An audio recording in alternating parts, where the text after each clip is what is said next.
war. It's fantastic.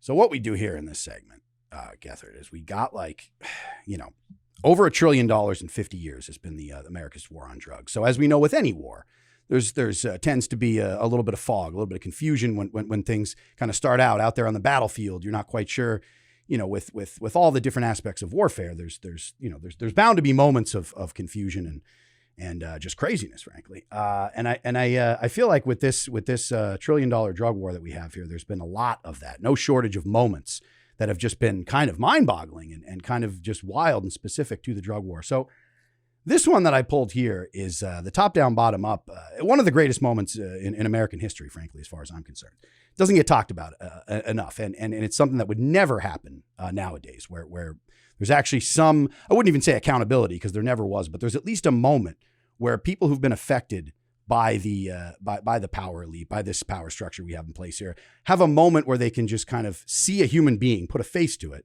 and be able to kind of say, these are our grievances, and this is the issue we have. And as you'll see here in this clip, there's a reason why they don't do this often. But for people who don't know, just a real quick back story here is that, I don't know if you've heard about in the 80s, there's the Iran-Contra stuff during the Reagan administration. So there was the arms, they armed the Contras in Nicaragua to overthrow the Sandinista government, which was a democratically elected left-wing government in Nicaragua. And they basically funded this right-wing paramilitary group to overthrow them. So that's the geopolitics of it all, to kind of mix it up in Central America there. But Reagan, eventually Congress told Reagan, we're not paying for this anymore. Why is the American taxpayer paying for this, for us to essentially run a coup and overthrow this government so that we, are fighting the communists? That's not going to fly anymore. It's an expensive war. So to fund the war outside of Congress, they started getting involved in the drug trade. So the CIA gets meddling and they start, with cocaine, and they're bringing it up through. And then this gets, into Freeway Rick Ross, who was a legendary crack dealer in LA, one of the most successful drug dealers in American history. So he gets tied up into this and brought in, and there's a lot of whispers about, how did these guns and drugs manage to get into Los Angeles? We have all this, military and all this money that's going into it. So what's really going on here? So eventually this was called into question enough. And Gary Webb, great investigative journalist, wrote this piece where he basically tied it all together and kind of laid out the case for it. And it was enough that the CIA sent their director to a high school gymnasium in Los Angeles to speak to the people of the community and answer some of their questions. So this went about as amazing as you can imagine, because they're passing a mic. This is passing a mic around, and this is letting people in the community in Los Angeles speak to the director of the CIA at the time. So we'll just let's take a little look at this clip here, and I pulled some of the more incredible comments, and we'll see what we're dealing with. This is Director Deutsch of the CIA. Now, we all know that the U.S. government and the CIA supported the Contras in their efforts to overthrow the Sandinista government in Nicaragua in the middle 80s. Now, it is alleged that the Really quick, just want to pause right at the gates here. What he just acknowledged, too, is like, we all know this. It's very funny to me, because if you think about that, you're just like, okay, so we're already dealing with a massive power dynamic here, where we're just going to overthrow governments and put them over. So that let's just make our starting premise that we did something absolutely batshit bonkers, and since that's out of the bag, now I'm going to address the devil's in the details. CIA also helped the Contras raise money for arms by introducing crack cocaine into California. It is an appalling charge. It is an appalling charge that goes to the heart of this country. No one who heads a government agency, not myself or anyone else, can let such an allegation stand. I will get to the bottom of it, and I will let you know the results of what I found. And I look forward to hearing your questions. Thank you very much. Thank you so much for Mr. Murph, CIA. can we pause 1 second? There was a stretch where he was talking, and they panned the crowd. And Murph, I've spent 22 years performing in live comedy context. I've rarely seen a crowd less impressed with a human being than the pan of faces. That crowd seemed like they were not pleased with this. Already. Not convinced, not pleased with this guy. Yes, as even just a public speaker. Yeah, as a comedian, as a performer, as someone looking out into an audience. Deutsch just staring down the barrel of like, well, here we go. Yes, and thank you for setting the scene for the listeners. I keep forgetting when I'm showing these videos. Kolsky's No, like, I was just so amused by that. Just the slow pan of unimpressed faces there was jarring. Was kind of chilling as someone who performs live for a living. Sort of chilling to see a crowd reacting that way. And in a high school gym, so they're packed in tight. Like this is also not like, you know, he's not on some grand stage like removed from this. You can smell people like at this distance. Thank you very much. Thank you so much for Mr. CIA official for being here. But I would just like to ask you, how are we supposed to trust the CIA official to investigate themselves? I mean, we are having a problem with that. Very reasonable right out of the gates of just like, all right, so let me just get this straight. You're the director of the CIA. You're going to get to the bottom of potential CIA misconduct. Like, okay, so you're the right person to investigate this, and we should trust you as the head of the organization that was in it. Yeah, all right. So this woman just very quickly clarifying, all right, so that's nonsense. But here we go. Like a husband telling a wife, like, oh, you think I'm cheating? I'll go through my phone records and I'll let you know. I'll let you know. Yes, yes, exactly. Respect, sir. You coming in this community today in this way is nothing more than a public relations move for the white people of this country, because you know as well as everyone else that the CIA has been dealing drugs throughout the world and bringing drugs into this country since Vietnam's war. You brought them in here in body bags. You were in the Golden Triangle. So you're going to come in this community and insult us and tell us that you're going to investigate yourself? You got to be crazy. Will you Also, that's true. Just to back that gentleman up, that has been confirmed as well. They brought back smuggled heroin during Vietnam in body bags. That was an actual thing. That gentleman also was a cool looking guy. Yeah. And B, both him and the lady who spoke first, I'm going to put out my own conspiracy theory here. And I'm not judging those people. They're handing the mic around. To me, you don't get in front of this CIA guy without at least some light vetting, right? Like they're making sure nobody's going into that room without a criminal record. They're hoping that these are, here's what the CIA is hoping, is that these people who you might term maybe like a little more street by the standards of the time are going to start ranting and raving and embarrassing themselves. And thus far what we've had is 2 for 2 people who like that guy. If you saw him online at CVS getting agitated and yelling at somebody, you'd think he's a crazy person. But instead, he said something totally reasonable in a very reasonable fashion. And this must be the CIA's nightmare, because I have a feeling they were hoping it would get more nuts. And instead, people are just calling them out on some basics. Absolutely right. We're just hitting free throws at this point. It's like, it's all there, but you're right. They were hoping people come in just heaving half court shots and, complaining about the officiating and everything else. But no, people are coming correct. So we're going to see some more of that of like, this crowd did their homework and it's a problem. Ollie North and George Bush and the massive documentation, all these gentlemen, like this gentleman here, the co-defendant of Ricky Ross. Ricky Ross is doing George Bush's time. If you bring forward an allegation to me, I will see that it's investigated. Now, for the listeners, this fella, he hands over. So this fella literally says, "Yeah, when are you going to investigate Ollie North and George Bush for their role in this?" And yeah, great one-liner. Ricky Ross is doing George Bush's time. That's dunks on him. Then he says, "Hey, if you have any." Also assuming, well, maybe later on when the cameras aren't rolling, I can say, oh, the guy never. This man stands up with a manila folder when he says, if you have any evidence on camera and hands it, he says, oh, give it to one of the staffers. And a gentleman walks over and takes it out of his hand. So we'll, of course, never know what's in that manila folder, but I bet it was not something John Deutsch was expecting to have to be handed to him. So this another prepared, very prepared crowd here today. You and the DEA's former director had a conflict and he resigned. What happened to that ton of cocaine that you were supposed to be watching coming from Bogota, Colombia? I don't know what you're referring to, sir. There was a conflict between the DEA and the CIA, whereas you guys were watching a ton of cocaine flying out of Bogota, Colombia for a sting operation. The director of the CIA didn't agree on your tactics and you superseded him and went over and he resigned. I don't know his name, but the former DEA director, the one that just resigned because you wouldn't give him the information on the ton of cocaine that you were supposedly watching coming from Bogota, Colombia. Whatever happened to the ton of cocaine? I don't know the case you're referring to. Now, And I do know the case he's referring to. Oh, you do? I also Yeah. want to say, just to reiterate my prior point, again, I'm not judging that guy who was on the mic because I think he took a good swing there. For anybody who can't see this because you're listening, this guy was missing a lot of teeth on his bottom row.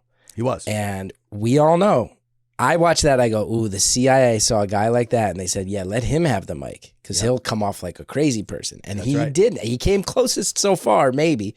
But I want to hear more details about this case that you know. You're right. So Robert Bonner is the name when he said I forget his name. So the head of the DEA at the time was and this also was a 60 Minutes when 60 Minutes was still doing real journalism. They had them on, and this was a case that was before. So this was in the late 80s as well, but this came out in about 93, where the CIA stepped in and allowed from Colombia a ton. That is a ton was the measurement. That's not just like a ton of cocaine, a literal ton of cocaine to be smuggled into the United States. They claimed later after the fact that it was to ensnare. They're like, oh, we needed that to actually go through and to happen for that cocaine to hit the streets and everything to really get to the target we were after. So that was their explanation. The head of the DEA was like, you never fucking ran this by me, which fuck the DEA as well.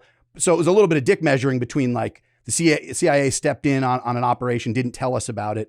And now there's a fucking ton of cocaine flowing around. And I've got all my regional, because the CIA doesn't have any regional, people to answer to. They're just the CIA. But the DEA has all their local offices. So that, in LA, these people are, and the LAPD being like, how the fuck? Like all of a sudden there's just a ton of drugs that just kind of flowed in here.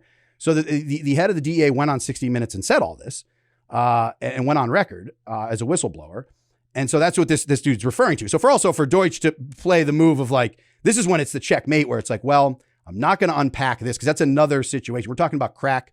All I'm here to say is we did not actually take crack cocaine and put it in the hands of people in South Central Los Angeles and have them distribute it. So that's what I'm here to answer to. I'm not here to answer to that. So, I mean, that's funny that he just says that. I don't know the case you're referring to and looking around as if he's confused. But yeah, that's Robert Bonner. And that's what that fellow was referring to. So it's just, again, being like, hey, if you did this, don't you also think that there's, now we're answering we're building the case against them here slowly with people who, from central casting, it's like is on point at this so far as well as if you went out to try to be like, oh, let's get people who, we would think would look like, they're going to be wild cards and they're coming correct. I am a former Los. Oh, now this is Mike Rupert. I just want to set this up. This is my guy here. This is Mike Rupert. Just drops the hammer at this point after they've. And Murph, can I say you and him do share a physical resemblance, you and Mike Rupert. I mean, mostly in the mustache, but yep. A couple more decades, and I've gotten portly enough. It's okay to say I got some jowls. Couple more. No, I'm just saying a little more aging in the face and the right set of glasses. And you and Mike Rupert are. I'm glad to hear you like what he says because you also share a vibe. Yeah, no, he could be my father. This could be my real father and Mike Rupert, spiritual father at least. And yeah, after all these body shots that Deutsch has been taking for the CIA, here comes the haymaker to end it. I am a former Los Angeles police narcotics detective, and I work South Central Los Angeles. And I will tell you, Director Deutsch, that the agency has dealt drugs throughout this country for a long time.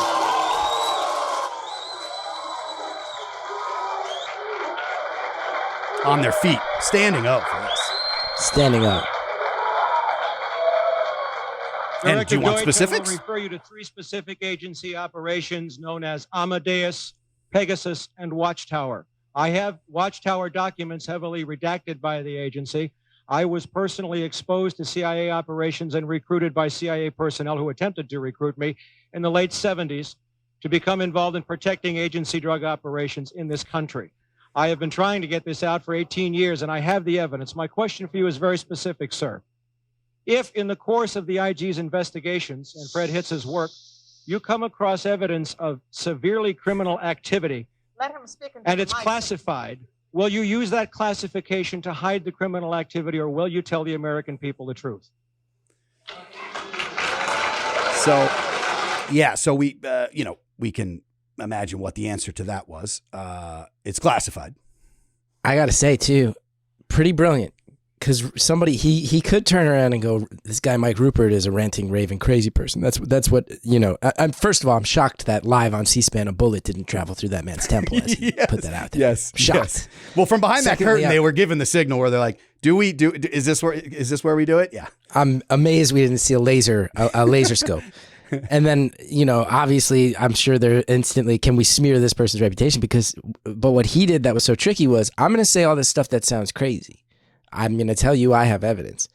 But the actual question is pretty innocuous. It's, if something's hidden behind a classified status, do you prosecute that crime? That's a question that this guy has to answer, or else he looks like a chump.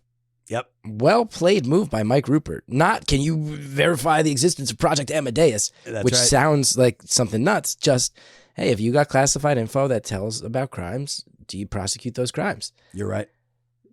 I mean, checkmate, Rupert. Checkmate. It kind of is, because you're right. At that point, it's like, forget even the specifics that I do have and I will turn over, and I've been trying to get out there. Forget that even. You're right. But it just theoretically, if you're going to do this investigation and you come across stuff that is classified, will you prosecute? And the answer, of course, was no. And it wasn't. Nothing was prosecuted. They gave a report, just as a follow-up to that. They gave their report, I think it was a year later or whatever, it came out quietly. And it was, acknowledging that there was, not acknowledging any criminal activity or wrongdoing, acknowledging that there was some miscommunications within the agency, blah, blah, blah, blah, blah. But John Kerry, who, as we know, ran against Bush for his second run for the president, when he was a senator, he did the Kerry report on all of this, working with Congresswoman Maxine Waters. They released a report separate from, of course, the CIA's investigation. And that was like the damning thing where this was on the Senate floor. This was all laid out there where John Kerry was basically like, this was at best. And, God bless him. This is what, people working from within the system would have to say is like, oh, there's gross negligence, like at worst here. But this is like the shit that absolutely happened on your watch. So of course we always, I feel like people err on the side because they don't want to go too, once you go down the rabbit hole too far, believe me, it's a strange place to be. And you must be self-medicated, I feel, to get through some of those places. So I don't blame people for being like, I don't even want to go there. So, you blame it on negligence. People are always like, oh, they're buffoons and they're, they fucked up. I'm like, if you don't think the people that have been pulling these puppet strings and mastering this, just profit for sheer profit is the only motive.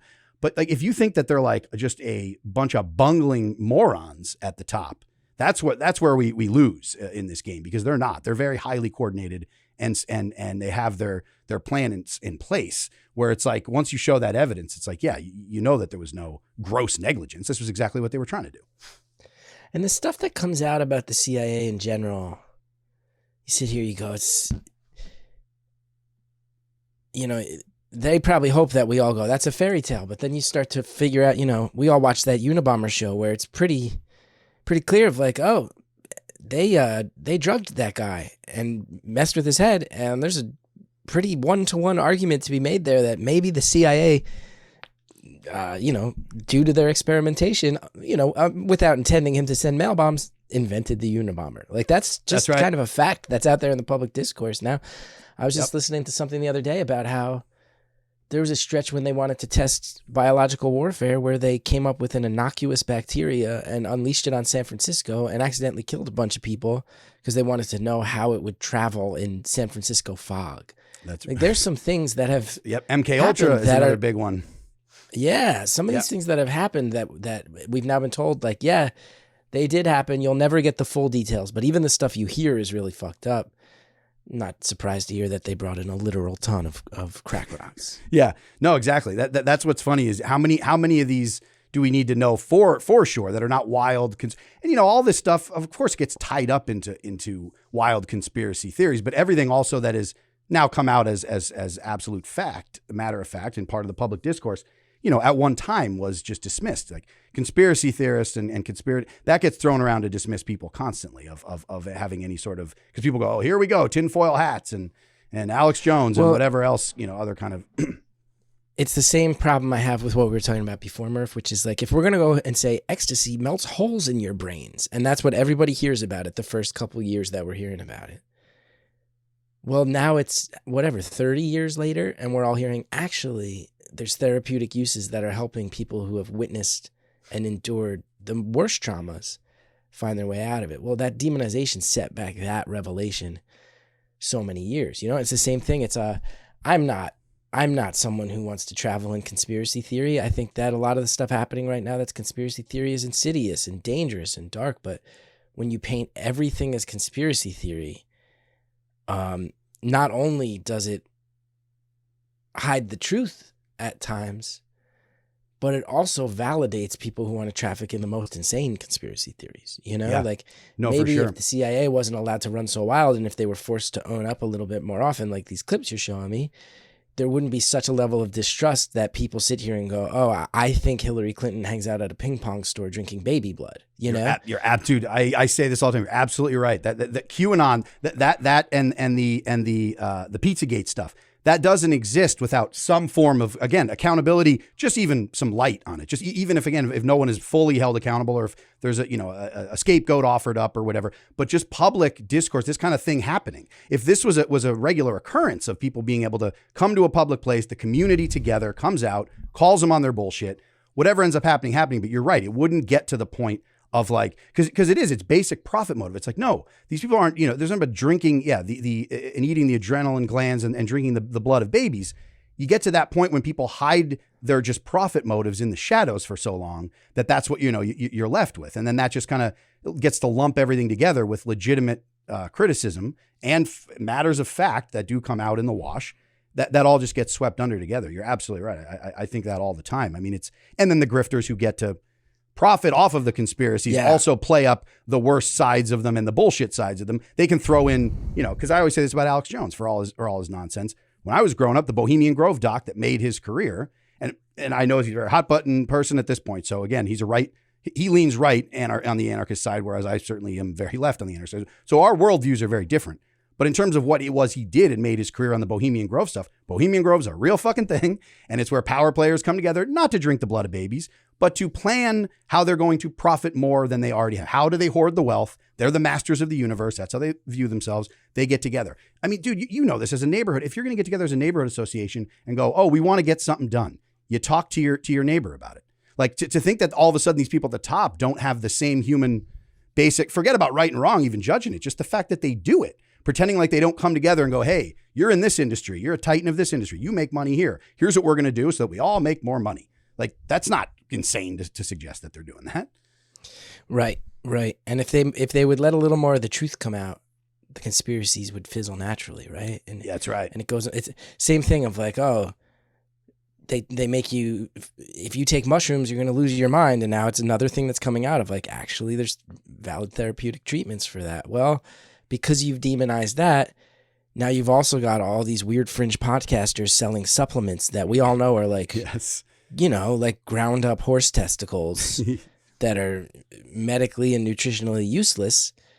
But if we go out of our way to blur the facts, what happens is that a lot of people who are looking for a quick fix or who are easily exploited buy into stuff that's just based in fantasy. You're absolutely right. And we see that happening now. I mean, that's on in a lot of areas now. That obviously with the anti-vax movement, it's like the anti-vax movement is created when that's not in a vacuum. That stuff is able to get traction because of the the FDA being bought and paid for, and that they have released many of drugs in the past that were just like, oh well, the OxyContin, the opioid crisis being a thing that created from coming from inside from Big Pharma, and then all of a sudden everyone going, oh man, we didn't know that that the Sackler family, we didn't know that like this was going to be addictive, and we just thought it was for pain. All this bullshit excuse afterwards where I'm like, no, that was just bought and paid for, and they funded most of Congress for their campaign. So it's like all that makes sense. But then when you turn it around, it's like it leaves the window when you won't acknowledge that and there's no accountability for that. It leaves a huge lane for grifters to come in with all sorts of nonsense. That, again, it's like what we were talking about earlier. It's the two ideas. It's that this is true, yes, but that also then doesn't mean that like all of it is bad and you have the answers through some, nutraceutical or whatever the hell it is you're shilling. It's like, don't leave that lane open by allowing, by just, being as full of shit and as corrupt as you are, then you have no leg to stand on when people come with some of the most, batshit stuff imaginable. I get it. I get why you'd buy into that after being lied to for so long. Well, I appreciate you diving into I tend to nerd out when it comes to this kind of stuff. I just want these community meetings in high school gyms all over the country at this point. That's something we don't get often. The mic has not been passed around, let's just say, in a long time. Yeah, that's the last time the CIA did that, right? That's right. How many seconds do you think that man was in the car before? Because that was probably the early cell phone days, right? Yeah. How many moments after he left that stage do you think before some encrypted phone call was coming through that was like, "We told you that was a bad idea." Yes. And that can never happen again. Weekly Dose. Hey America, there's needle, you're sleeping with your children, with your daughters, with your sons, and with